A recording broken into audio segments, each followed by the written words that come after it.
Alright, and we back. I'm your host CJ King at CJ underscore is King on Instagram and Twitter, and I'm joined with my brother J Swiff. About time we had this link, bro. Like, and Roman. Drop your social media tags, bro. Roman Reloaded _ is my social media tag, and my fitness page is AlphaFit_. Okay, so you're a personal trainer too. Yeah. Okay. Yeah. Bet. So I'm with my, not only than my our brothers. They my frat brothers, fellas. They frat brothers. So we finna have this great talk. Okay, so origin story, bro. Let's get into it. Who are you, man? Let's see. So I'm a kid that was raised in Brooklyn, man. Brooklyn, New York. Stop lying. I'm so serious, brother, man. Brooklyn, New York. Yes, I was in Brooklyn the other day, bro. Yes, bro. Like, yeah, I almost got lost on the train. You got lost? I almost damn near got a shout out my man's J City, dog. Hey, it's easy to get lost in New York. Facts. Hey, you got to be careful. You got to know where you're going, and you got to make sure you catch the right bus and the right train. What? You don't get lost. Yeah. So Brooklyn, New York, man. Tell me. So born and raised in Brooklyn, New York. Parents decided, hey, I'm tired of New York. They want to move down to South Carolina, so they dragged me with them. Unfortunately, they dragged me all the way with them to New York, man. And I was just like, well, to South Carolina, Columbia, South Carolina. And then from there, went to USC Upstate after doing a tour of duty over in Afghanistan, also in the military too. Really? I did the military thing. They paid for my college. So hey man, look, that's free education, right? Hey, listen, go to college. I wouldn't be afraid if I didn't go to college, man. Facts. What rank you had in the military? So I left the military as an E5. I moved up pretty quick. Okay. Like 3 years, I was like an E5. So it worked. It was good to me. The military's worth it. What branch were you? Army National Guard. Okay. I have my cousin. He in the National Guard. Yeah, it's good. I traveled a lot. I got a chance to go to places I never thought I'd go to. Yeah. Like California. Arizona. It's Arizona. like a free travel pass. Yeah. So you get the government pay for it. Hey, they pay. Yeah. Hey, taxpayers' dollars. Right? Hey, we work hard though. We do work hard in the military. We're fighting for freedom.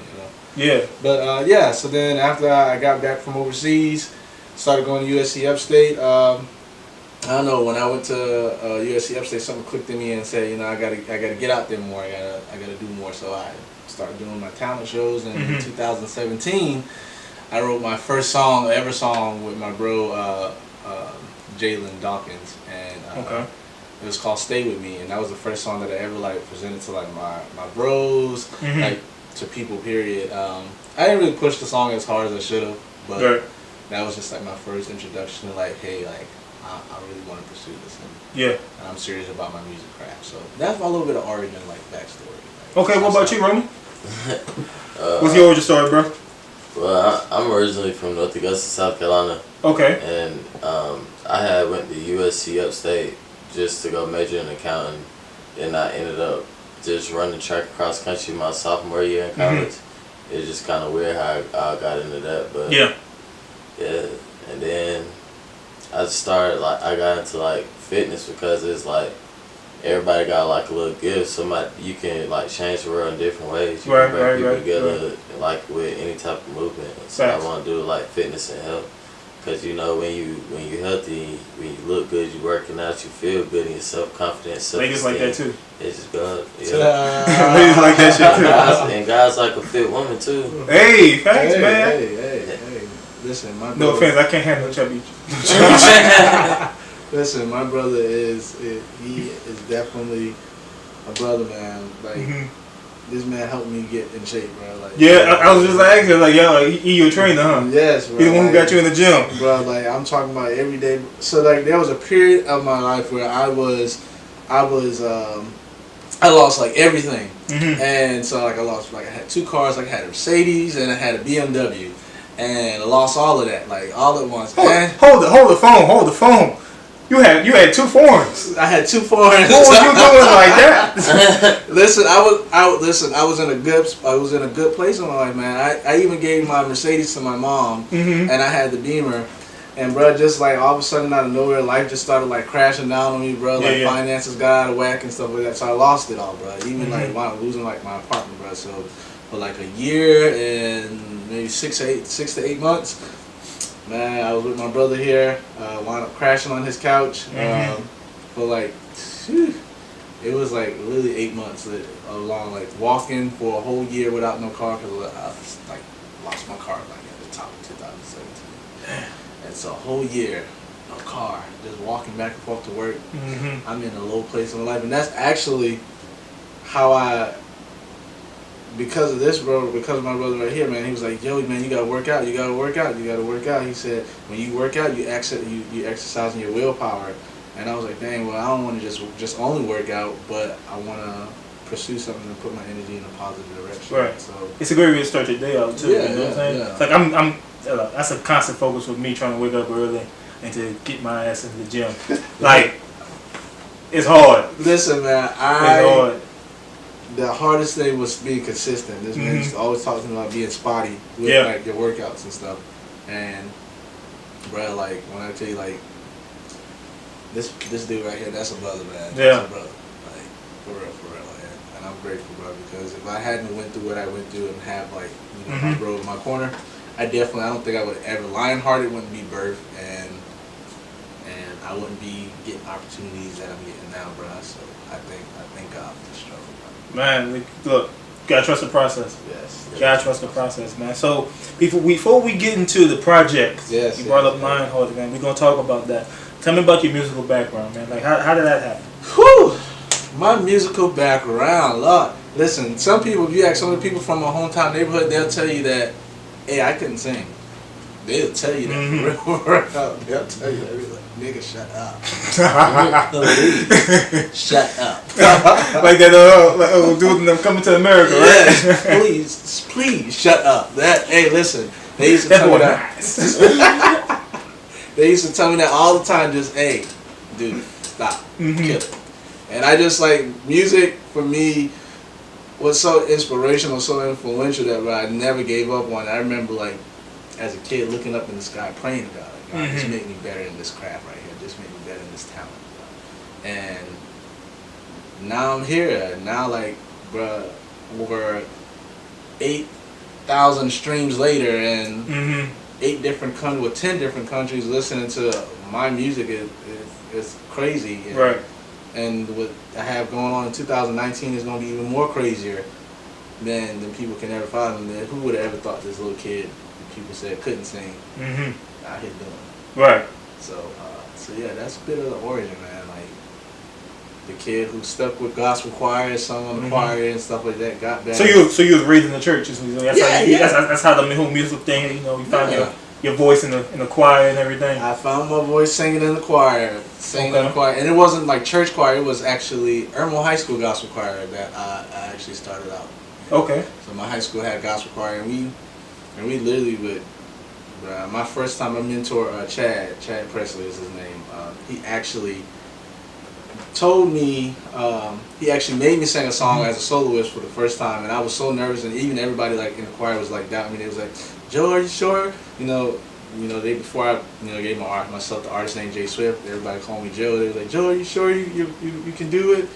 And I'll never forget the day I went into church and I actually started singing, and the reaction from the people in the audience was crazy. Like everybody, like 2 other people had sung before me, and when I got the mic and I sung, like everybody stood up out of their seats. Even the old director before my mentor had took over the choir, like was sitting there with his mouth dropped, jaw wide open, like shocked. Man, we gotta drop a clip of that. Hopefully we can find one of them. You won't find that. That was a moment it don't exist. That's like one of the moments in your lifetime where it's like, dang, I really wish I would have got that moment on camera, but it's just like, boom, you're just gonna have to live with the memory. You take it for what it is. Yep. And you just go on and keep it moving, man. Yeah, man, facts. So, who did you listen to growing up, bro? Whew. So growing up, I listened to a lot of Luther Vandross, Barry White. I used to mock Barry White just because like his his bassy voice and stuff. And so I used to entertain my parents by doing stuff like that. By saying, "Oh, you keep telling me this and telling me that." And my mom used to get a kick out of me like doing stuff like that for real. So she used to take me and put me in front of like the family. I was like, "Look at my son, he can sing like Barry White." And so she used to put me in front of the family stuff during Christmas, and plus like when I used to like go to like my doctor's appointments as a kid with my mom and go to work with my mom, I used to like every time I would hear music and stuff, so like songs like Juicy Fruit, Whitney Houston, Biggie Smalls, Jaheim, Music Soul Child, all those old Donnell Jones, like the list goes on and on and on for like people that I listened to as a kid. Right.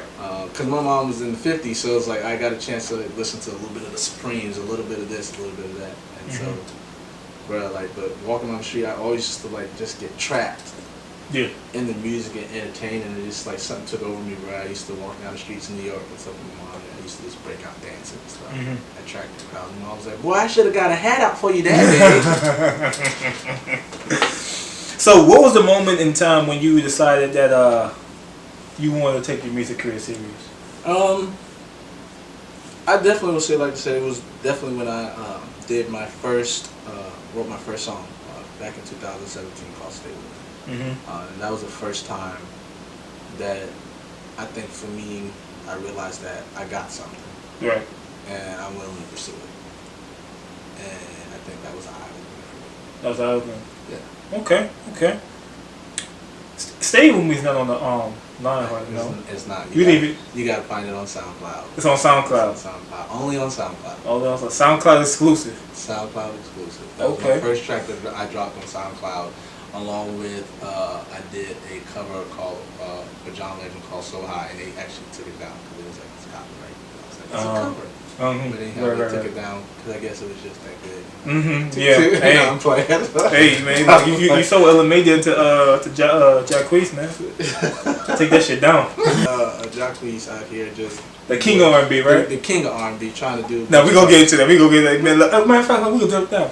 In your opinion, who is the king of R&B, man? Oh my goodness. You think Jacquees got that title?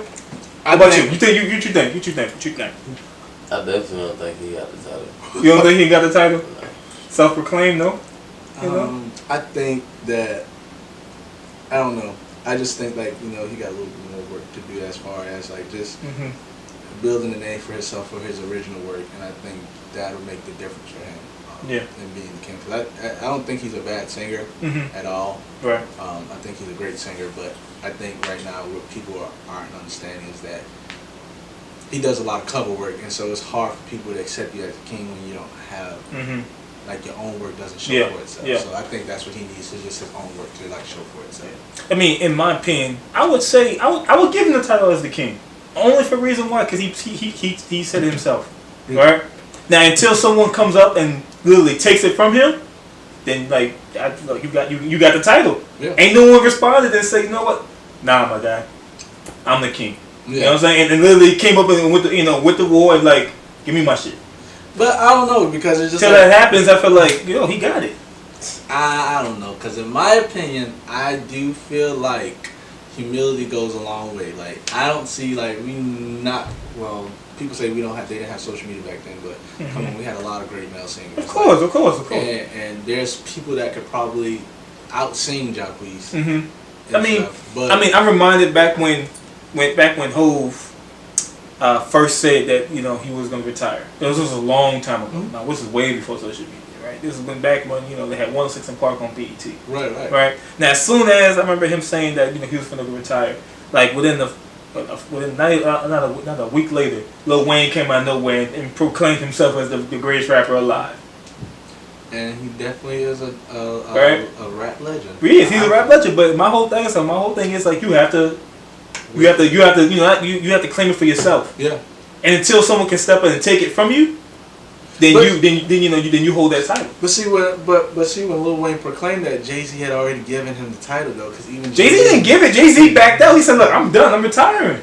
But he did. But he did say that if Lil Wayne keep going in the direction he's going, like he can definitely take over the rap game. And that's exactly what he did. Like you think about the top 3 rappers in today's industry, or the top 3. Oh, Drake got that. Legend rappers. You got Jay-Z, Lil Wayne, T.I. Those are top 3 rappers that people talk about all the time, right? Because you don't think Drake in that conversation? Well, I'm saying for like wait. I'm about to break it down. Wait. Okay. So, break it down for me. So you got those 3, and they're from like the early 90s and 90s era. Then we got Drake coming in 2000 along with Drake, J. Cole, and Kendrick Lamar. Okay. That's like your next Lil Wayne, Jay-Z, and T.I., bro. Like lyrically profound, like people who are actually like not trash rappers, like actually good rappers spitting more than just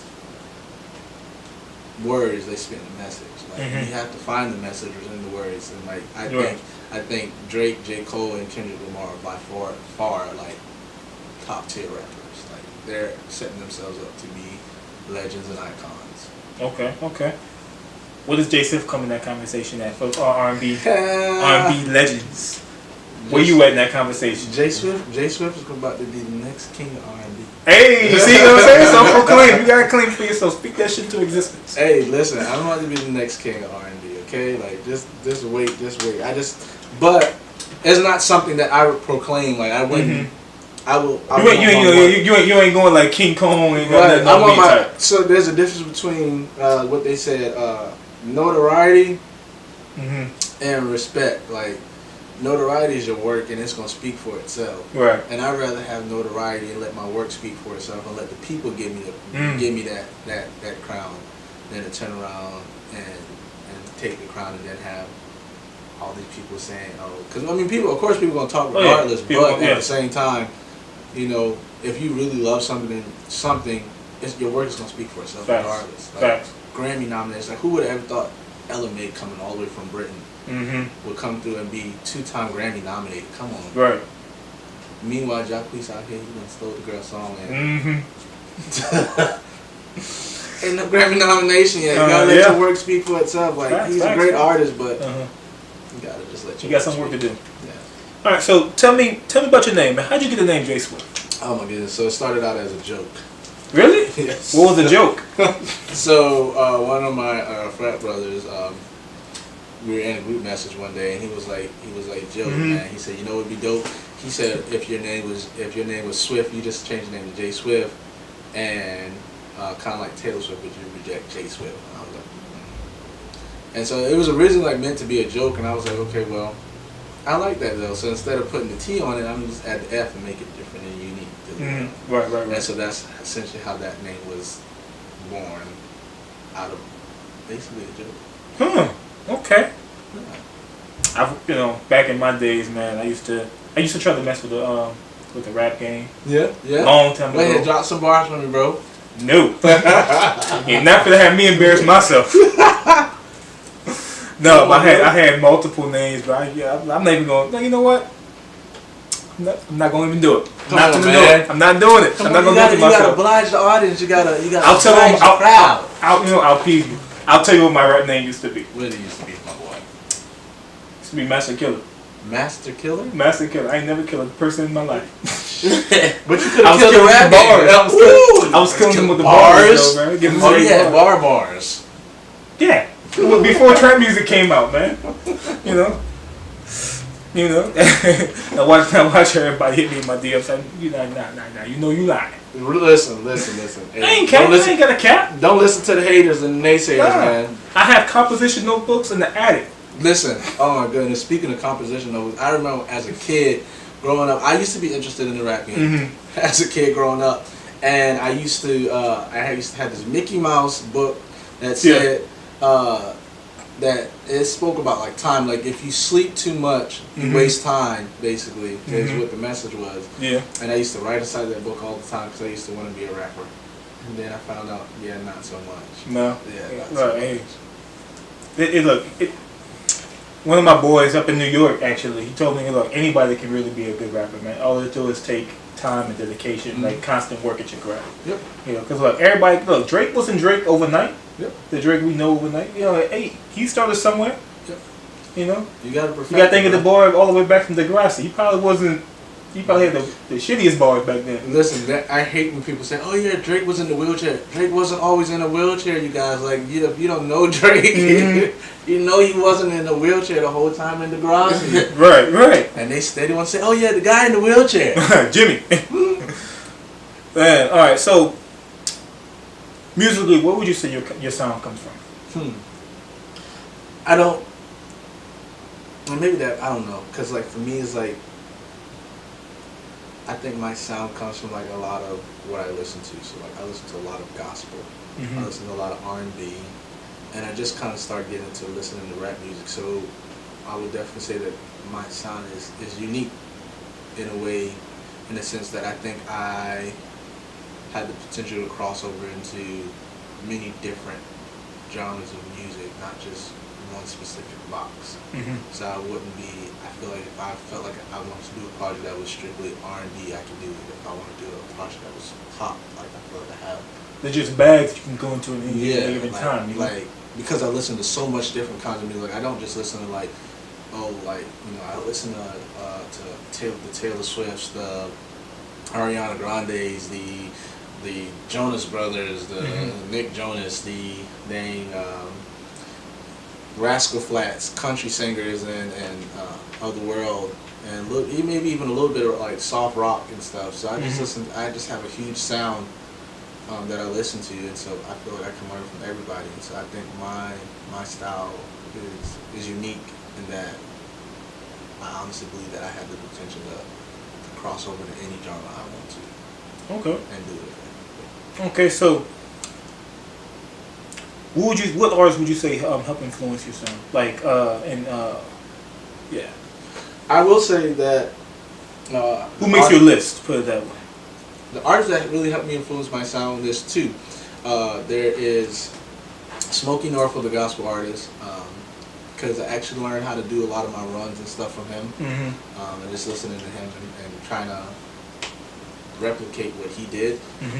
And then John Legend is another artist that I look up to, and I look forward to the day where like somebody calls and say, "Hey, we're honoring John Legend. Can you come out and perform one of his songs?" And I'm all gun ho for that. But I'll be ready and down to perform a John Legend song in a heartbeat. Like John Legend is my go-to artist. He's the idol. Yeah, like I really do have a lot of respect for his sound. Like, we'll have to tag John Legend all in this video. Please. See if he can get it. Please. I listen. I really do have a lot of respect for John Legend. Also, no lie, I listened to a lot of Beyonce growing up, and doesn't everybody? Yeah, and but everybody listen to. Hey, look, you can only avoid the Hive for so long. Like it's going to you can't fight it. But I don't think I listen to like Beyonce in respect to like learning like from her vocally. I think I listen to her respect to learning from her and her work ethic. It's so crazy. Yeah. And that's something that I respect her as an artist, is because like that work ethic that she has is so strong and it's so crazy, and it's like, dang, like if I want to be great, like I have to study these other great people and I have to get like them and I have to put that work in and get that. And so I think when I think of artists and lists and stuff like that, like those are the artists that come to my mind. Of course, Whitney Houston, that's somebody that I grew up on. Luther Vandross, Jamie Foxx. I love Jamie Foxx and I love his comedies and stuff like that. Like Tank, I think Tank is definitely like one of those vocal Bible belts. Kiki Wyatt. You did a song with Kiki, didn't you? Oh no, this is not that Kiki. Oh, okay. I'm talking about Kiki Wyatt. She did the song with Avant. Okay. Nothing in This World. Okay. Yeah, I've heard it. Yeah. So that artists like that is who I look up to, because they have that sound, and a lot of them have church background outside, or maybe like not really Beyonce, but a lot of the artists that I named off have church backgrounds. Yeah. Where they came from the church and shifted over into singing and R&B and stuff. What do you think, like how rap music and trap music does, or do you think it's going to continue? It's so crazy because I was talking with my brother Roman today about it on the way here, and the thing that he said, the thing that I was talking to him about was, I was like, bro, I said, listen to all of these artists that are coming from Britain right now. I said, R&B, I feel like it's going in the direction of what we're going to call London R&B. And what I mean by that, is that the sound that a lot of these London artists are bringing to America is what people are on right now with R&B. Like, listen to Khalid, even though he's from California, his sound still has that London feel sound to it that they're bringing to the table. So, and that's something that I think it's a lot of foreign people coming from R&B. Into, you know, you got, like you said, you got the London vibe. Though can't knock out Toronto. Yeah, Toronto's always pushing out good people, pushing out good people with the R&B. And then like you got like you listen to everybody, like the R&B sound is changed, and it's so dope where R&B is at right now. Like the sound, like you listen to people like Brent Fiaz, Daniel Caesar, Khalid. Then we're gonna get like a merger between trap music and R&B. That was my goal. That's my goal as an artist, is to merge. To be a trap R&B artist. To not to be specifically a trap, to be that middle ground. Okay. So like where you can get on a trap beat and you can actually like drop some raw vocals. Like, yeah. I'm talking about like you can actually sing on that. So like give R&B, like I think that's the direction I want to go in. Is be that person. Like it's not old school R&B. It's not that trap soul R&B, but it's like right there in the middle. Okay. So, all right. So, have you faced any resistance in the music industry? Would you say? Yes. Oh my God. So, just a couple of weeks ago, I sent a song out and got it played on a radio station in Atlanta. And hold on. Wait. Pause. You on the radio now too, huh? When you was gonna tell me this? I didn't know you was on the radio. I was on the radio. I'm my bad. You're bad, huh? My bad. But anyhow, so it was this station called Illa Kill, and they basically they killed my song. They killed my song "Say Now," and they said that, and the DJ and the actual radio guy personality, he actually said that I was a trash artist. He said, "Yeah, you're a trash artist." He said, "I think the male singer on this is a trash artist." And I was like, dang. And all the other people like. But he was also mad because my supporters and my bros and stuff actually got on there. They was flooding like the Instagram feed and stuff like that. We want Jay Swift, so that pissed him off. He was like, so in the end he was like, I don't have no choice but to turn. I'm gonna give you a little bit of spins on the radio, but I'm not gonna put you in the rotation. I was like, okay, that's fine. But you recognize that I have a support team already that supports us, like group of people that support me. And on that day, that really showed me that there is a large group of people. Like we had 20-something people online that day who like tuned in, and I'm just like, dang, 20 people tuned in. Imagine 20 people like-minded, just like those set of 20 people, going to 2 million, going to 2 billion people. Right. Like, there's no limits. Like, there's probably 2 billion people or 20 million people that will love my sound. So just because he said I'm a trash artist doesn't mean everything's the same. Look, make him regret it. Oh, he's going to. Oh, he's definitely going to regret it. He's definitely going to regret it. No, facts, bro. Facts. He is definitely going to regret it, bro. No, I don't want to leave you out in the cold, Roman. We've been getting into the conversation with him and his music background as a trainer, right? Specifically as his trainer. He gives you any resistance? Yeah, what do you mean by that? Like he fighting with you in the gym? I mean, like he don't want to work out today. I feel like at first when we first started training a lot of stuff, he would kind of be resistant towards it, but then he just started going after it. Yeah, he just took away the emotion from it and just kept hitting it.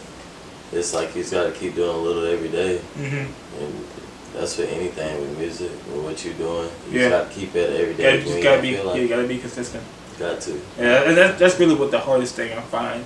With anything that we're really going with, it's really being consistent with anything. Yeah. Like whether it's you producing content for social media for people, social media, YouTube, and for people to watch, whether it's you doing music, or just anything that you producing content for other people to consume. It's always got to be about consistent. And that's how you get that blue verified check. Yes. That's how you get viral. You got to be consistent, because if you're not consistent, they're not gonna find you. Well, I got the blue check on Spotify. Do you? I do. Shit, I'm lacking, man. I need to get me a blue check.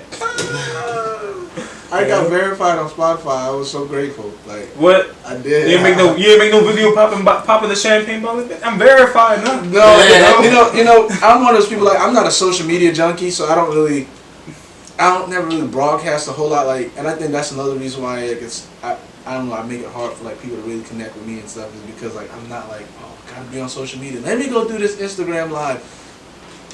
I want to live my life. I want to enjoy myself. I don't feel like I gotta post every moment. Mm-hmm. Like, I've been down in New Orleans and took the whole drive. I was not posting the whole drive, but I just enjoyed the moment and enjoyed the drive. Sometimes I think people get so caught up in social media that you really do need to take the time out just to enjoy the drive. Like, enjoy the journey. Like, you don't have to post everything on social media. Well, one thing I don't like posting is them car rides Yeah. with the music. Like, I hate that. Wait a minute, because I do that. I hate that. Wait, I do that. I do that, man. Listen, I know you see my Instagram stories. I see your Instagram. So, CJ, you just took a shot at me. No shot taken. Because I don't do it. Listen, because you know what? That's exactly what you just did. You said the Instagram stories with the. I be riding. You see me riding in my car playing the music. I be shouting other artists out. You see how this man did me just now? I tell you. I didn't mean it like that, brother. It be your own people. Man. What I was saying is that you won't see me really driving, looking at the camera, looking at the road through my own iPhone camera, because I'm supposed to be watching the road. Yeah, safety first. Yeah, trying to lip sync to some Drake or some J Swift. I'm like, man, this man gonna have me get a whole crash. Man, listen, my bad, bro, my bad. You know what? You're right, though. You see, it just made me think about stuff like that now. Now I gotta stop. No, do you? Now I gotta stop helping the people understand that safety is first. I mean, look, we don't want you losing the cars again. Hey, listen, it's not gonna happen. Listen, that was a hey, listen. Anything y'all do, remember, anything I say, just remember, everybody go through a rough patch and a rough season. You just gotta stick with it. You gotta fight through it, like, and that's what I'm doing. I've been fighting through it, and now I'm in the birthing season, is what I've been telling my bro.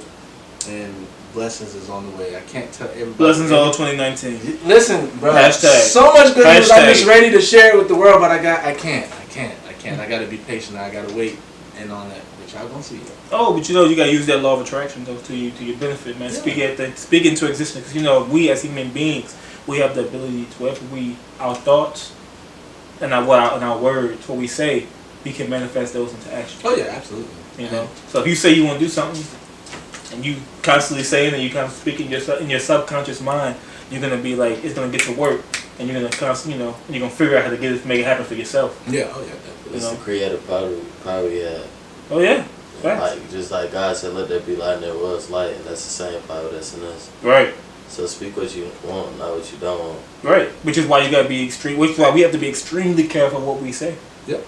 If you say, if you constantly think negative and you speak negative will happen to you. Listen, bro, I've been there so many times, but I'm just, like I said again, like I'm really grateful, and that's why another reason I harp on everything don't have to be posted on social media, man. Like you gotta enjoy the moment. Like, so many people just tuned into social media is one big highlight reel. Yeah, like and just highlight the bigger moments. Everybody has big moments in certain seasons. And like highlight those moments, but you don't have to highlight every single moment in your life. Like this mindful, sometimes you gotta learn how to just shut your mouth and chill, and stay quiet, stay low to the ground. And when it's time for you to post that big moment, you don't really post it. What is that? Close that door, please. So I think he put shoes in the dryer. Oh wait, what is it? Oh, he's vacuuming something. Okay, so explain your writing process, bro, to me. How do you make your lyrics? Like, come up with your lyrics that you put in your song. My writing process, it's crazy because all these questions, like, I literally, like, my Roman right here, brother, man, like, this man really, like, we have deep, long conversations about relationship problems, stuff that be going on in our lives and stuff like that. And to be honest with you, like, the stuff that we talk about in our conversation is what goes into my writing process. Like, there's this new song I wrote. It's called I Do, and I'll be releasing that in 2019. Okay, we got a date on that one? You have a date on that? We do have a date on that. What's the date? Drop the date. Drop the date. I don't want to drop that. Oh, we don't want to drop the date on us. But it's a new song called I Do, and that song was born out of like looking at the concept between love versus lust. Like you don't know if you love this person, but like you see something else, and it's like, dang, I'm in lust with that person. Right. I love this person, but at the same time, I'm lusting after that person. Right. So like you caught like in the middle of these two opposing forces, and that was born out of our conversations and stuff that we had about our own personal relationships and stuff like that. So a lot of times my writing process comes from like personal experiences. Like for instance, Lionhearted. All those songs were, in a sense, like kind of like, you know, I don't really know how to describe that. Oh, I like just kicking it with somebody and like thinking about when you with somebody, you think about them all day long. And it's like, dang, like all I want to do is kick it with you, just chill, have a good time, vibe with you. That's it. Like, take trips with you, like kind of chill. And that's what I like, it's kind of born out of. So my writing process is definitely personal experiences, but also other people's experiences as well. Okay. Y'all line brothers, aren't y'all? We are. What's y'all numbers? I'm the Trey of the line. Okay. 6. How big was y'all line? We had 9 people on our line. 9, man. Well, myself and the 8 other LEs, and they all, shout out to my bros. Okay. They all definitely grinding, working hard. I got my brother Cam. He's our tail, and he's actually working on becoming the next big film director. So, and then I have my other brother. He works with BMW, and he's phenomenal at his job. Yeah. He's great at it. And I have a couple other brothers who work hard. Of course, Roman and Alpha Fit. Like I just think like right now, like all my brothers are really in like trying to get in their bag. Everybody, secure the bag. That's really what our 20s and 30s is about. Yeah. Really, I'm gonna say our whole life is about securing that bag. Because I don't want to be 65 and still trying to secure my multi-billion-dollar deal when I could be 45, have a multi-billion-dollar deal, and then next thing you know, I'm chilling at 65 and living my best life. Right. So I want to relax when 65. Hey. I don't want to have to work. I just want to take trips and stuff like that. When that great getting up morning come and God call my number. Check out the news, but at least I live a good life and I change lives. Yeah. Okay, so what was the best piece of advice you got from anybody in the industry? Recently, I actually got some actually great advice, and they told me, they said, even if we don't officially work together or not, whether we officially work together or not, I want you to never give up, because they was like, I think we have the potential to be the next big thing. Who was that? It's a Secret. Man. But this is somebody who's been in the industry for a minute now. For a minute. Man, you holding secrets. You ain't giving us nothing exclusive. I mean, I could give you the exclusive, but sometimes you just gotta. You'll get the exclusive on the next one. Okay. I will. I'm gonna hold you to that. I will promise. I'm gonna hold you to that. I'm gonna hold you to that. Next interview, when the new EP or new album drop, yes, when he comes back, you will get the exclusive. How about that?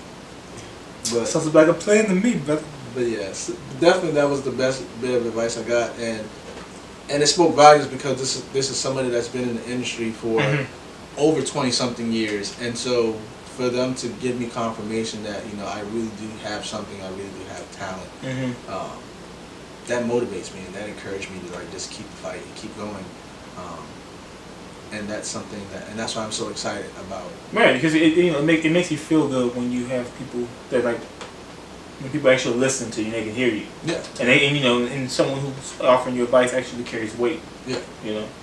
And so don't be surprised. I think it's coming soon. It's coming very, very soon. And I just want people to know that I've been working and I'm grateful, and I feel like doors have been open, and not just working on the music side, but working on the spiritual side of things, working on the physical side of things, like me working out consistently and stuff like that with my trainer, my brother.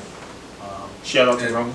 and my close friend. And I know I'm putting a lot of emphasis on his program because his program really works. What's the program, man? It's called Alpha Fit. Okay. Yeah, it's just designed to motivate and inspire people through fitness. Okay. Really help people dig down deep inside themselves, really realize who they are. Cause it's like when you working out, you're not just working out your body, you exercising your will. You can tell a lot about a person by how they look, unless they have like something wrong with them. Right. It's Right. just your willpower. Like, what are you gonna do? Like, Right. So in your program, do you also incorporate everything where say going to the gym, eating right, and everything too? Yeah, and yeah, I actually work with a certified nutritionist that Okay. just deal with the meals. So it's like it's not just me. I look at outfits like a whole big family Mm-hmm. because everybody got like different functions. Everybody play a big part in people I train, clients, Yeah. people that should support me. So it's just I just go for the spiritual, mental, and physical side of everything. Okay. So how can someone join Alpha Fit? You join outfit. I mean, if you just interested in like workout plans, just any type of advice, like Mhm. just talk to me. I love people. And I Yeah. don't have anybody. Hit him up on his social media, in other words. That's what it means, right? Yeah, basically, what he's telling you. Hey, I'm Jump in them DMs, ladies. ladies, and fellas. I And promise you. Like, I don't talk up people just to talk up people for the sake of it, but like literally, like being a part of like outfitting and working out and stuff like that. Actually, that's what, like I said, that motivation and stuff like that. From that is what helped me to get to where I'm at today. Like, so it works, and it's a good program, and it gives you the enthusiasm, it gives you the encouragement, and it allows you to build yourself up and work on you, and that's what I value about his brand so much. That his brand fed me, helped me to feed my brand and my dream. Right. That's what it's all about, helping each other, and get rid of that crab in the barrel mentality, that plagues our culture so heavily. Yes. I can't stand it when when we do that to each other, man. Because just because I see my brother doing great, man. I'm like, why do I have to hit on my brother? Yeah. Why can't I help him? Because the other races ain't doing that. Right. They helping each other, while we sitting here being jealous of one another and holding each other back. Man, why don't you push your brother, push him up? Because when he gets to the top, maybe hopefully he'll look back and reach that hand out. Absolutely. I agree 100%. Because I've heard that the best way to make it to the top and have your dreams become a reality is to help someone else achieve their own dreams. I feel like we in the age of comparison. Everybody just want to compare themselves. Nobody just really see the uniqueness in themselves. Mm-hmm. Like every dream, every purpose, and everything that we like think about, dream about, it's like ours to do. Nobody else dream the same thing. Right. And that's what I tell my brother Joe. Like with this music stuff, people not gonna see your vision, but it's not theirs to see. Facts. You see? If they if they don't see it, man, fuck their eyesight, right? Hey, that's how you got. That's how you got to look at it, man. Like, and I'm at a point now in my life where I think I do have so many influential people, not just Roman, but like another one of Roman's friends that we actually are cool now because of Roman. They motivate me too, like just to like keep going and not listen to like the negative stuff people got to say, and just like having other people in my corner who like believe in me. And I think in this season right now, I'm definitely at a place where I'm watching who's in my circle. My circle is very small. Right. I don't spend a lot of time with a lot of people. I think I spend more time with my brother than I do with anybody else, and of course that makes other people mad. Of course. And so because it's like, dang, like every time you come to town, the only person you're hanging out with is Roman. But at the end of the day, I think people. You gotta be selective of your time because everybody's not gonna value your vision and your dream the way you value it for yourself. Right. So and that's one of the things that like they don't understand yet is that it's not that I'm trying to distance myself from you. It's just that right now, like I have a vision. I have to protect my energy and I have to protect my space. Focus on you. In order for it to happen, and I can't have anybody and anyone in my circle that's going to jeopardize that. Right.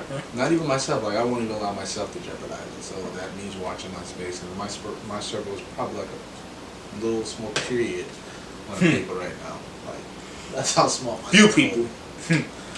Alright, so where do you see yourself going with your music, man? Like, what is your biggest goal in this industry that you want to accomplish? My biggest goal in the industry, I honestly want to say that the crowd that I seen Khalid have when he was performing is the kind of crowd that I want to perform in front of, because that means I have a huge platform. That means that so many people are paying attention to me, and I want to be able to not just perform music, but I want people when I perform music, I want them to be in that moment in time and enjoy that moment in time. Like, not worrying about, oh dang, I got bills, I got issues, I got this going on, I got that going on. No, I want you to enjoy this moment in time, be present in the moment, have a good time, enjoy your life, because it's in those moments that we find peace and we find happiness, right. And the world just doesn't seem as bad when you have positive moments like that. So that's the kind of impact I want to make with my music. And so, and of course doing other things, but that's where I see myself with my music, making a huge impact on large groups of people. Okay, yeah, man, because I'm you know, I'm not gonna lie, I have some slick jealousy towards artists, though, because, and this is, let me justify my reasoning, because y'all have the ability to write around to y'all unreleased music. Right? Yeah. Y'all get to turn to your unreleased music while we're turning out to the old stuff that y'all been put out, and y'all have y'all cell phone filled with unreleased crap. He's like, oh, they don't know nothing about this. They don't. And then have the nerve, the gall, the audacity to release a snippet on social media and just give us a damn teaser like. So y'all DMs can just go out of crazy. Man, look, is that new? Listen, when that coming? Listen, you know, honestly, bro, I'm not even gonna lie to you, like, bro. You've done it several times. I've seen you do it. I've done it, but bro, like, my DMs don't be going crazy, bro. I wish, bro. I want to get. Not yet. They gonna get that. I want to get to that point. Cause I know damn well I sent you some damn DMs about it. You did. That, it wasn't just you. There's been a few people, and I'm grateful for those few people. Like, I think people, like, you know, and even if people don't ask me, like, on social media, like, people a lot of times will come to me face to face and they be like, Joe, like, you always inspired, bro. You always doing this. You always doing that. Like, you must be working on some new music or something like that. And you would be correct. I am working on some new music. I just need you to just be patient. Like, oh, Joe, when are you releasing this new music?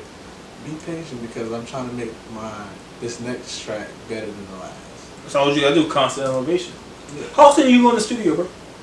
Ooh, this last 2 months alone, I think I went to the studio 3 times for one song. Okay. 3 different times for one song. And I got like 3 different drafts of it, and a final draft of it. So that just got 4 different versions. You know which one you're gonna put out. 4 different versions of the song. And it's not even like bad versions. Like, each time I went into the studio, I added something different. Each time I went to the studio, I gave it more life than I did the first time. And so now I think on this final mix, this is it. And then, like, I just got so much in store for you guys. Like, you know, I don't want to get this. So much for 2019. So. Oh, we gonna. Well, my 2019. You should lean to the mic for me, bro. Let me sure you're catching it. Well, honestly, with my 2019, all the battles I've been facing, like, over my lifetime, is like changes starting to happen. So, like, 2019 just full of, like, just change, growth, and taking the eyes off yourself and just focusing and loving, like, other people. Yeah. Like, when you take the eyes off yourself and look at other people's problems, help other people with their problems, your problems get better. Right. And then it's like, it's just constant flow in the universe, and then blessings just coming and flooding in, and just abundance. You put in what you put out. Put in what you put out. God even said we're a royal priesthood, church generation. We're kings and queens. We're God to be the head, not to above and not beneath.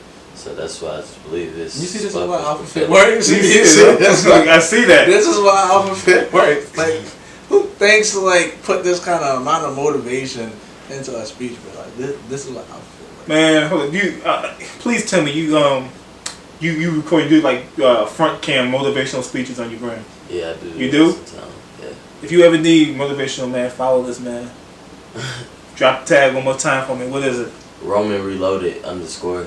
Roman Reloaded _. Yeah. What about you, bro? For me, I think for me, like, just kind of piggyback on for a little bit what he said, like, helping others, bro. Like, I think I'm a firm believer in that. That's the reason why, like, it seemed like doors and stuff are opening up for me right now is because I'm a firm believer that the universe, God, will reward you when you are supportive and loving of others. So, like, if I was just selfish and I was focusing on me and never really supported anybody else, I don't think the doors will open up for me the way they are about to open up for me or are opening up for me. Or I would have an amazing opportunity on the horizon. Right. So for me, 2019 is definitely all about, I think it's going to be a little bit more about focusing on me and the people that's in my circle and helping them, you know, if my brand goes up, then I don't have no choice but to help their brand go up. If you win, everybody win. Right, and so that's what I think I'm focused on is I want to win so that way they can win too. And then also just be the person that's going to leave a mark for other people, leave a footstep or huge footprint for other people to follow. Like, I want to be a blueprint for somebody. Yeah. I mean, that's really what I'm going towards too, but that's not like, that's like the whole, that's my end game for me. Like, my whole thing is I want to be the most influential black millennial of our generation, you know? Meaning, like, when our kids and, you know, and our kids and our kids' friends and their kids, when they're growing up and they're watching videos on YouTube, and whether it's being an entrepreneur or an attorney or or an investor, they just go on YouTube and like, how to do this. I come up and you just see my 100,000 hours. Yep. You know what I'm saying? But that's for me. I'm not going to go on a spill about me. Oh my goodness. I can go all day. Go all day. Listen, I'm here for you. Listen, bro. When I took this job, I was like, Roman, I was like, bro, I got to go down here and I got to link up with my girl CJ. And we got to get this interview done, bro, because at the end of the day, bro, we did the first interview and you put through me on the on your playlist that you have on iTunes, bro. Like, that opened me up to a whole nother market, bro. Like, and when I got my results back and stuff from Apple Music and I seen Baton Rouge on there, I was like, oh snap, they really play my music all the way out in New Orleans. Like, so I remember I saw one of my guys, man, one of my boys. He's also a vet too. I saw him post a story. He was posting a story about you, and I know it was because I put him on the playlist. I guess he heard it and then he went straight to it. I was like, yo, and he called himself singing in the car about it. I was like, man, like singing along. I was like, bro, and it's so crazy because it's just like I did that, and all honesty, bro, like I never get a lot of people that send me like videos and stuff of them singing and stuff like that, but it's like always that little that voice in the back of my mind said, don't even worry about getting that, because guess what, you're breaking ground. Like, whether people are sending you videos or not, people are actually out there sending you music. So they don't always have to send me a video. And a lot of artists like out there that's already up and coming and stuff like that, they want people to send them like that confirmation that, hey, like, I'm listening, I'm jamming to your stuff. But I don't get those too often. But when I see the results after the work that was put in again, and I see over 8,000 plays for my first project, like no covers, just all original written music, and 10 different countries played my music, from all the way from Japan back to the United States. Like, that's crazy. Like, 1,000 people, like 1,000 minutes. Somebody was listening to my songs for 1,000 minutes. Right. And to some people that's not a whole lot, but 1,000 minutes, that's a lot of time to be spending listening to someone's work. Like 1,000 minutes. Right. How many days is that? Like, we need to figure that out. But yeah. Yeah. Oh man. So. Whew. So let's talk about the project now. Lionhearted. Yes. What's the story behind it? So Lionhearted is my first official project that I released to the world, and it was, the reason why it's called Lionhearted is because it took courage for me to do it, and it took courage for me to actually release it to people, because I was releasing Lionhearted at the point in my life where I was low. Right. I was when I say low, I mean low. I mean like again going back to sleeping on somebody's couch. Like my life is still not perfect, like at all. But Lionhearted and walking to work every day and getting up and seeing a lot of people pass by me, and they know me, and and I know they know me, and I know they see me walking. And very rare that somebody would give me a ride, or me walking to the grocery store and picking up groceries and stuff like that in order to have food and stuff. But at a job where I was working part time, making $19.13 an hour, like, and still making time to go to the studio and spend money to go to the studio, still making time to make sure my cell phone bill was paid, because that was the only major really bill I had, so that I have a way of communicating with people. And yeah, I was at my lowest with my heart.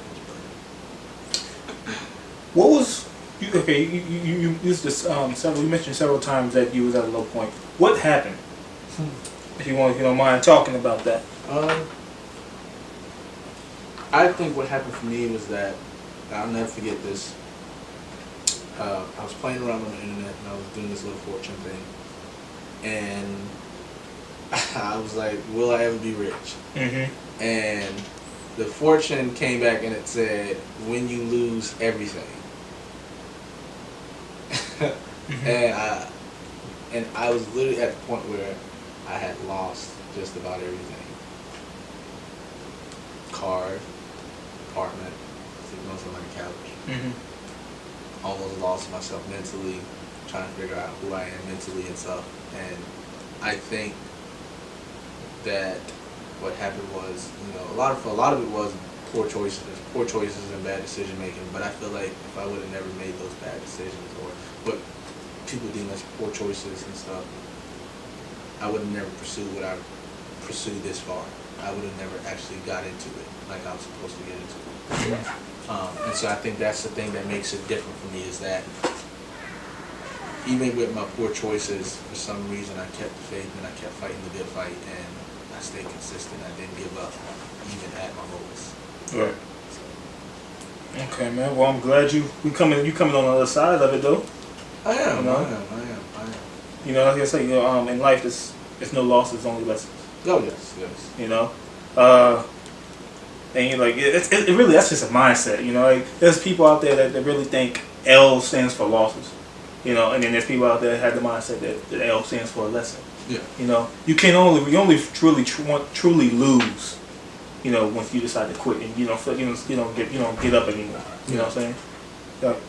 But that a failure can only teach you lessons. Like, if you were to talk to any millionaire or billionaire in the world today, right? They will tell you that they learn way more from their failures than they did from their successes. Oh yeah, absolutely. Because the more successful, if someone is completely successful all the time, they get complacent. Yeah. They get comfortable compared to someone who's failed time and time again. And you say, okay, well, I know not to do something that way. Yep. And I learned that. I learned this. I learned that. Compared to, well, I'm only gonna do what works. Yeah. You know what I'm saying?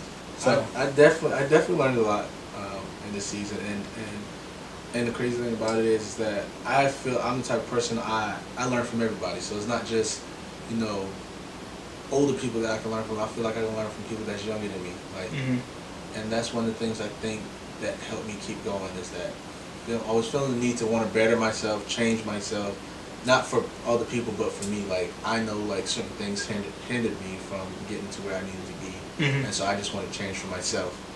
Yeah. And like I said, I think in my darkest time, I think that's where my true faith was born. And this goes back to me and my bro. We always have conversations and stuff. And he posted a message one day on his IG feed, and he said, doubt, what doubt is? Faith is developed in self-doubt. There you go. Faith is developed in self-doubt. Yeah, faith is developed in self-doubt. And that spoke to me, because like I was, like I said again, going back to being at a low point, like I would just want my story to be told, that to people, so that people really understand, like, if you put the time in and you consistent with it, that 10,000 hours, I went from being the person who people was telling to shut up, you can't do it, to now 8,000 streams and stuff Right. on Spotify. So that just shows like that was a time. That's that only I the had beginning. Right. That's That's only just the the beginning. And that was just from the time that I had put into this craft. And I tell you, I can't tell you how many times during my rough season, like I cried. Like there were nights I cried in 2018, literally like a big old baby, laying in my bed crying, trying to figure out like what am I gonna do? What's my next move? Mm-hmm. And nobody could, no amount of people that I hung out with could help soothe that. No amount of closeness to a single friend could help build me up. But I had to sit. I'm on this journey of music. I mean, he gave you the idea and the dream for a reason. Yeah. You And, know? I feel like, like I said, I'm definitely one of those artists who I want to make a huge impact on the world. I want to help make somebody else's life better. Or that underdog who people are telling they can't do it. Hey, you can do it. Look at me. Facts. And I just look at, if you go on my Facebook and you type my real name in, you'll see them bad videos, them bad singing day videos. So they do exist. They do exist. You will find them if you look hard enough. Okay, so so what was the post you said was faith is developed in self-doubt, right? Faith is developed in self-doubt. Okay, so explain that to the folks, man. Like, you don't... What's that message? What is the deep meaning of that message you're trying to portray? Alright, so basically, faith is the substance of hope, things hope for the evidence of things not seen. Mm-hmm. So, how can you have faith in something you already got?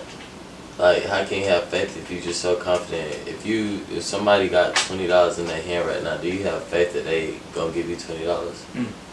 Like, faith is developed when you don't see it. Like, when you got a vision, it's like life just keep beating you down. You just keep getting up, and you just like, is this for me? It's like you battling with God, you just don't know.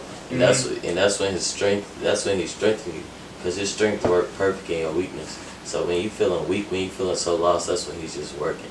Because when you confident, that's when pride kick in. When you're just real confident, just think you got it all together. Then you think you're self-sufficient and don't need God.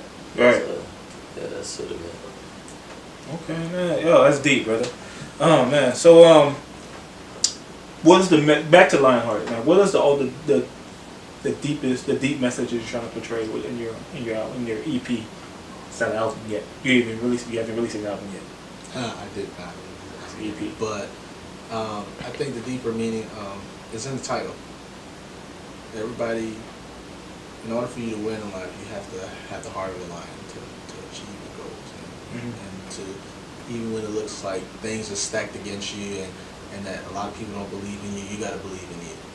And I think that's the message that the message that I want people to see in the title. Like, it's not just me singing about love songs and wanting to kick it with some girl or anything like that. It's more than that. It's being hungry even in your storm. You always gotta remain hungry. Hungry for the things that you want. Hungry for the things that you're chasing after. Because if you're never hungry for it, you're never going to achieve it. If you never fail at something, you're never going to know what it feels to be successful at.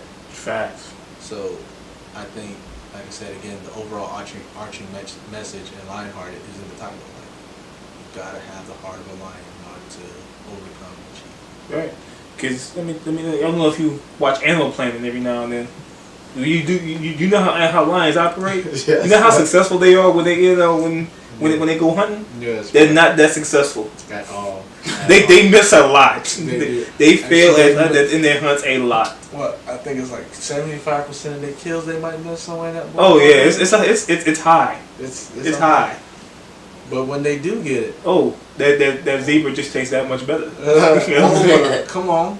That zebra that just tastes that much better when they get that win, you know. That giraffe, that hippopotamus. Come on. Okay, I don't think they're gonna have to know hippo. Yes, they are. I've seen it. You gotta watch it. You gotta watch it. Well, I don't know. You know how I've seen the hippo go down.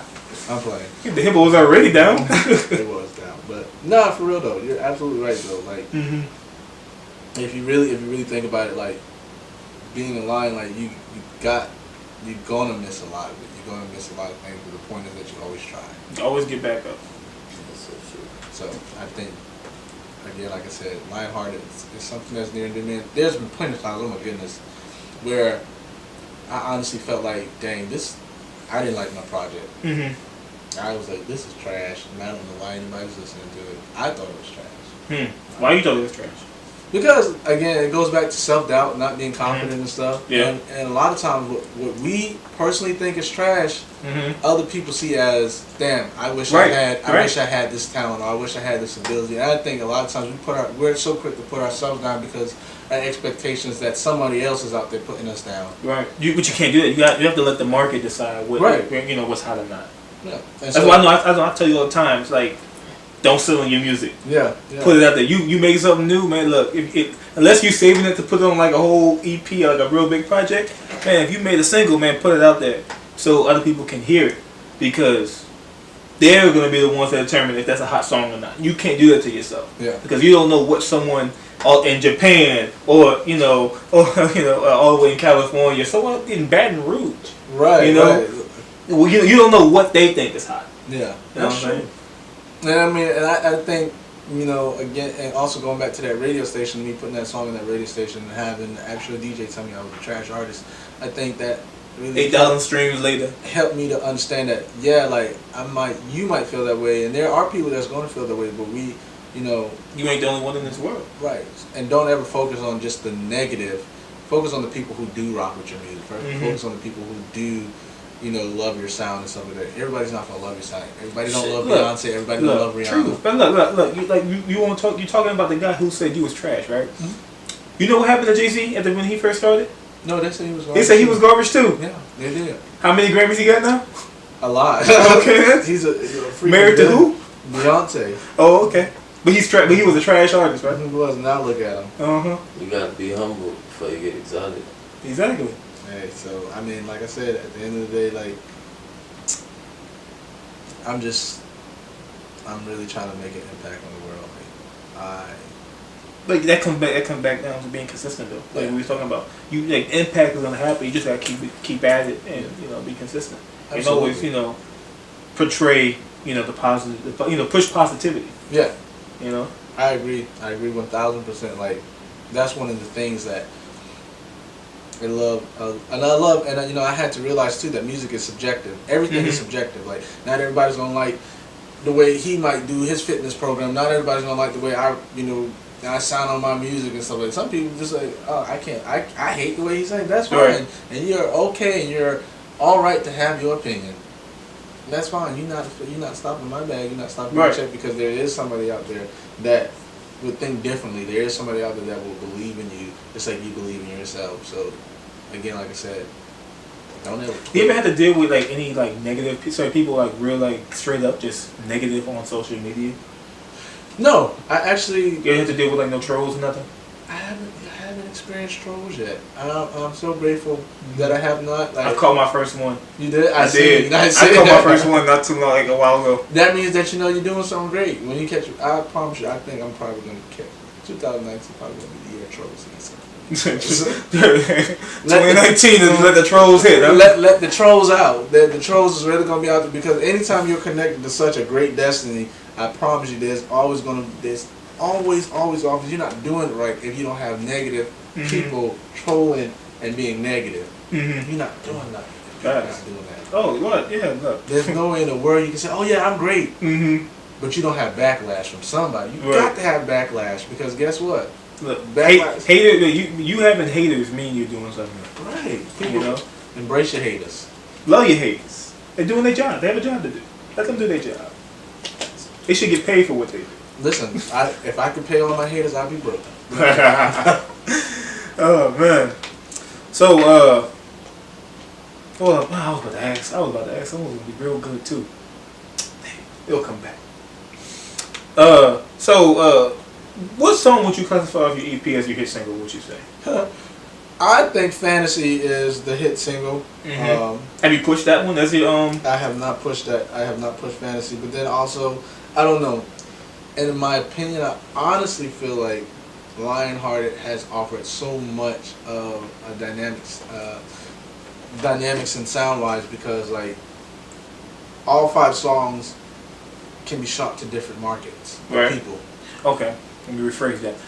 Which one's gonna be the first you do a music video to? Probably none of them. Why? Unless you doing something, unless you got something that works, you gonna do a music video for it. I do have something that works. See, that's what I'm saying. Like, I just want you guys to really understand that, 2019 is going to be a year where people are really going to, like, see, like, J Swift. And they're going to be like, dang, like. And I was telling my brother, I said, it's going to be like, people not going to remember me for my past mistakes. All they're going to be able to say is, damn, I can't believe Joe made it this far. Right. And that's all they're going to be able to say, because they're going to be standing there shocked, all dismayed, like, trying to figure out, like, how this man even get to where he at today. And for the sake of not sounding like a hater, even my haters are going to have to support me. Ooh, that's deep. When the hater has to give up the hate spot, like, you know what? I'm a fan now. Look, because nobody wants to be a hater. And I was told that by my brother B Rivers, man. B Rivers told me that. He was like, bro, he said, you're going to be good. He said, don't even worry about the people who hate on you, because he said, for the sake of not sounding like a hater, even your haters are going to support you. And, bro, that's exactly what I've been seeing. People will come up to me now, or I had issues with, and they be like, I just want to let you know that we don't have no beef or anything like that. They hate, they hate from afar. Yeah. They hate on social media. But when you're in the room, they're your best friend. Woo! I posted that the other other day. Your best friend. They not only they're your best friend, they want to get that picture. It's like, man, that's what they want. That's what they want. They want one of them when you in the room. Hey, I posted that the other day on my Instagram feed with Bishop T.D. Jakes, bro. I listen to a lot of inspirational messages and stuff to get me through my days and stuff. And Bishop T.D. Jakes said, people are only your friends. Some people are only your friends when you're in the room. Oh, I saw that. I did see that. Yeah. And it's like that was, and if you didn't get the message, and I'm talking about on that one little message, that was the first time that I literally seen where, like, you know how you turn your Instagram feed into like a business account? Yeah. And you can see the amount of back taps. I had over 55 back taps on that one little post, and it was like crazy, because like normally I don't get that many back taps. I'm not, in my mind, like, I'm not that popping, and somebody else's mind, this man probably think he popping, but in my mind, I'm not that popping. Like, dang.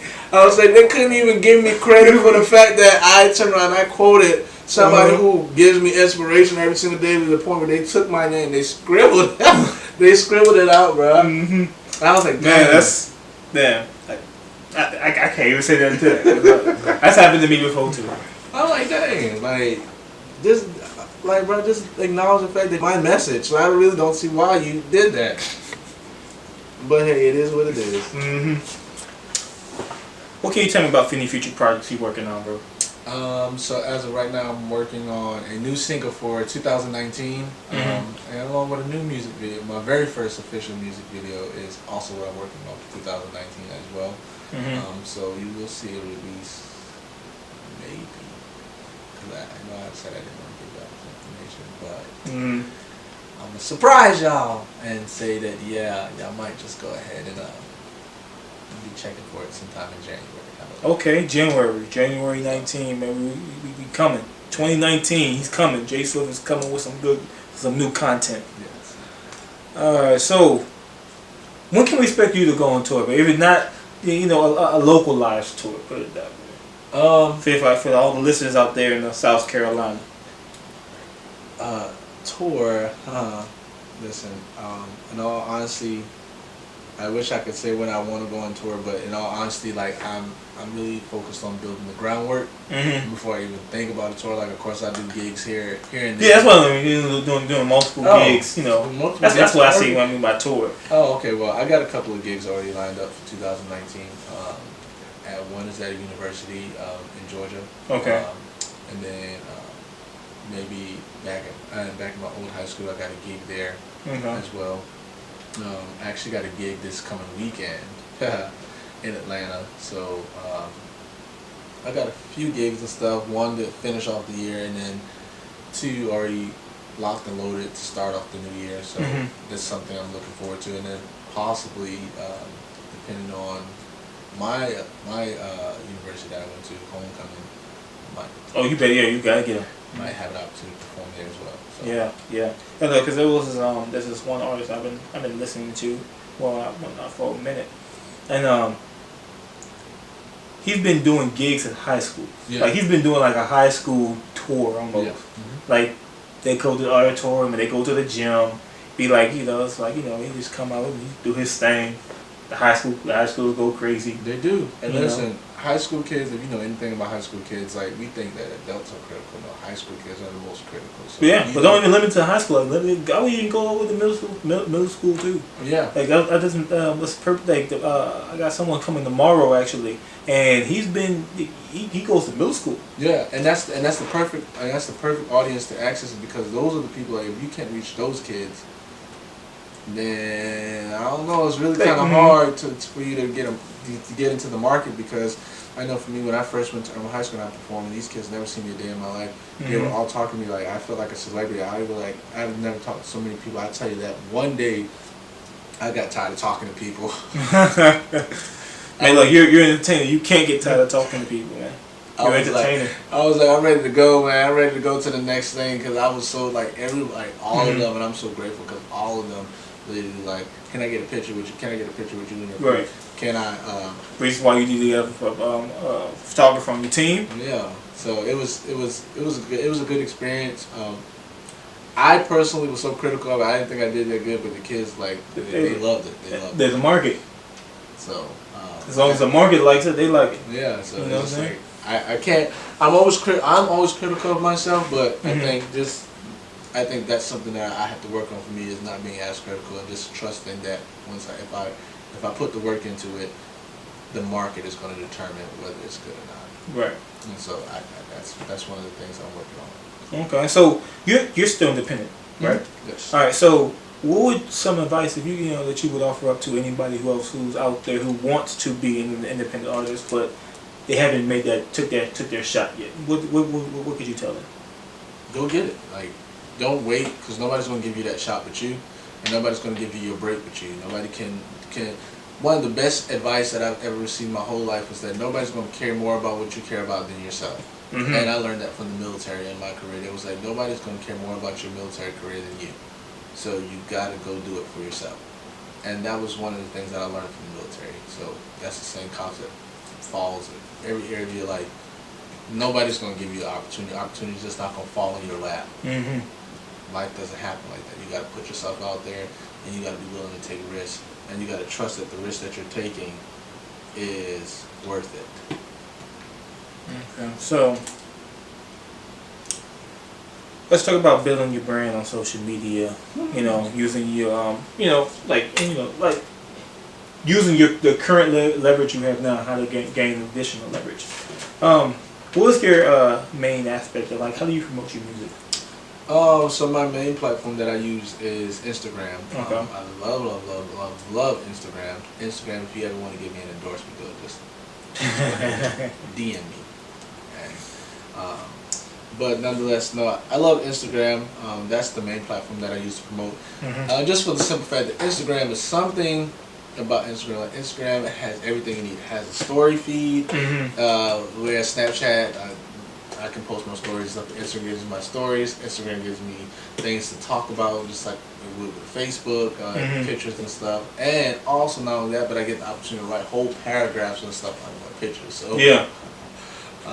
So Instagram is my main platform, but I have it connected to my Facebook. So when I post on Instagram, They post automatically to that. Yeah. and my Facebook and Twitter. So Okay. yeah. You gotta be smart. You gotta be smart with your branding. Of course. Do you use the promotion features, like the paid promotion? You do? I do.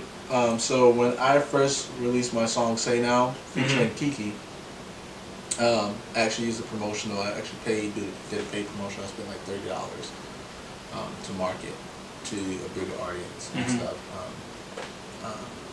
Positive feedback from it.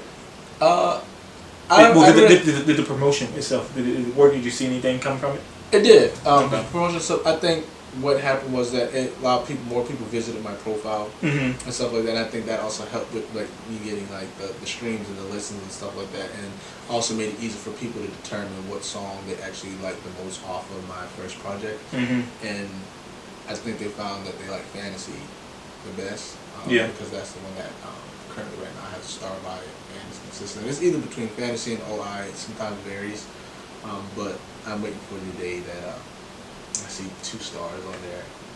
and that's just a matter of really breaking out into like industries. Mm-hmm. Yeah. Okay. So,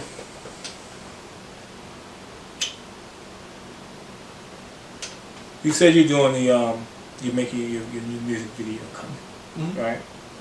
Because the visuals are important. Because in order, like the best way to create additional leverage for yourself would be to constantly promote, constantly post, Yeah. And just push your music yourself. Because for the people who've been riding with Lionhearted for a long time, I think they're waiting on something. They are. I think they're waiting on something. And I just came to let them know that they're not getting.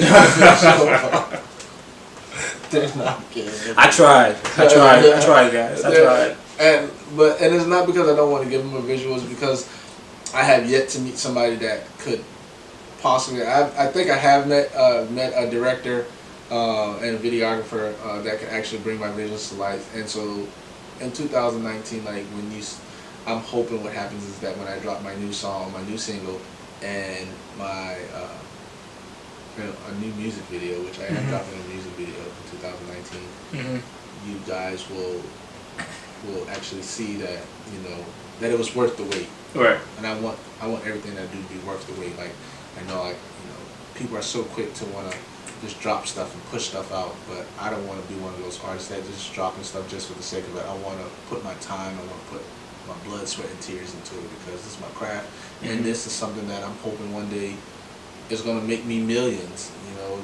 Push me to be a multi-millionaire, multi-billionaire. Like this is a platform. Right. And it's not just like I said, it's not just about the money, but at the same time, this is leaving a legacy. Right. Like, and I at the end of the day, I want to leave a blueprint for somebody else to follow. I want to give somebody a blueprint and say, hey, this is the format that's worked for me. This is when it happened for me. But I kept faith, and this is the blueprint for use. Right, man. Look. So 2019 is gonna better be a great year for you. I already see them. We're gonna speak that into existence. 2019 is gonna be a phenomenal year for you, my brother. Appreciate it. So, is there anything else that I can do to help you further yourself in your career? Brother, I think you're doing enough, brother. Like just for you simply having me on the Black Voice Talk Show, right? It's enough within itself because again, you open my music up to a whole nother market, and I never know who might hear my music and stuff out here in New Orleans and stuff. It may not be crazy big numbers, but nonetheless, numbers are still numbers at the end of the day. Numbers. And people say, oh, I gotta have big numbers. Nah, but for somebody who doesn't have any cover songs and stuff like that, put out original work and stuff like that, has, again, like I said, over 8,000 streams of music. That's crazy. It only wasn't a year you really taking this serious. Yeah, and because I released it, as a matter of fact, less than a year because I released my project in April 20th of 2018, and we're only in December of 2018, so really hasn't been a full year yet. Yeah. So it won't really be a year until this coming April, until next April, and then I never know what's going to happen. Right. But what I do know is that I got to keep going. Oh, constant evolution, bro. Yes. So, but yeah, it hasn't been a full year, and like I said again, I'm not in a rush to put out any new content to the people. I'm taking my time. To trust the process. Trusting the process, and I believe that this new single is something that's going to be. It's going to be a good single, and I think people are really going to enjoy it. I think people are going to like it. I think people are going to like the video that comes along with it, and I just want people to get excited about, especially the month of January. All right, man. Look, so that's really all I got. That's all our time that we got for today, bro. But like I say, it's a pleasure to have you on the show, man. So, before we end tell them where they can find Lionhearted for the people, for the new people. So for all the new people out there, and to my original fans and supporters, I for one, I want to say thank you, and for two, you can find Lionheart on iTunes, Spotify, SoundCloud, Tidal, Napster, you name it. If it's a music platform, you can find it on the YouTube. Also, you can find me on social media at J_Swiff, and that's SWIFF. No T is inside that at all, but definitely 2 Fs. And you can find me on social media like